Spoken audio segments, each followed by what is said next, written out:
Hi guys, உங்களுக்கு இந்த விஷயம் தெரியுமா? எந்த மெட்டல் மார்வல் சினிமாட்டிக் யூனிவர்ஸ்ல ரொம்ப பவர்ஃபுல்னு? சிலர் சொல்லுவாங்க வைப்ரேனியம், எக்ஸாம்பிள் கேப்டன் அமெரிக்காவோட ஷீல்டு. இன்னும் சிலர் சொல்லுவாங்க அடமான்டியம், வுல்வரின் பிளட்ல ஓடுற மெட்டல்.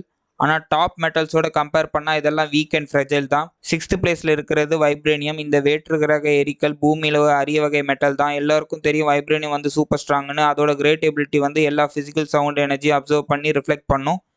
அதனால தான் இதை சவுண்ட் அப்சர்விங் ஸ்டீல்னு சொல்லுவாங்க. ரொம்ப பிரபலமான உதாரணம் வந்து பிளாக் பேந்தர் சூட்டும் அவரோட கிளாஸும் தான். 5th பிளேஸ்ல இருக்கிறது யாக்கா. யாக்கா வந்து கேலக்ஸி பேஸ்ட் மெட்டல். இது வந்து ஹைலி சென்சிட்டிவ் டு சவுண்ட். ஆனா இதோட உண்மையான வலிமையை பத்தி வைப்ரேனியம் அளவுக்கு கிளியரா சொல்லல. படத்தை பேஸ் பண்ணி பார்த்தா இந்த மெட்டல் வந்து ரொம்ப ஃபிளெக்சிபிள் அண்ட் ஸ்பீடு இருக்கு. யாண்டோட யாக்கா ஏரோ வந்து யாராலையும் தடுக்க முடியாது. அதனால தான் ஒரு இன்வின்சிபிள் ஆயுதமா இது மாறிடுச்சு.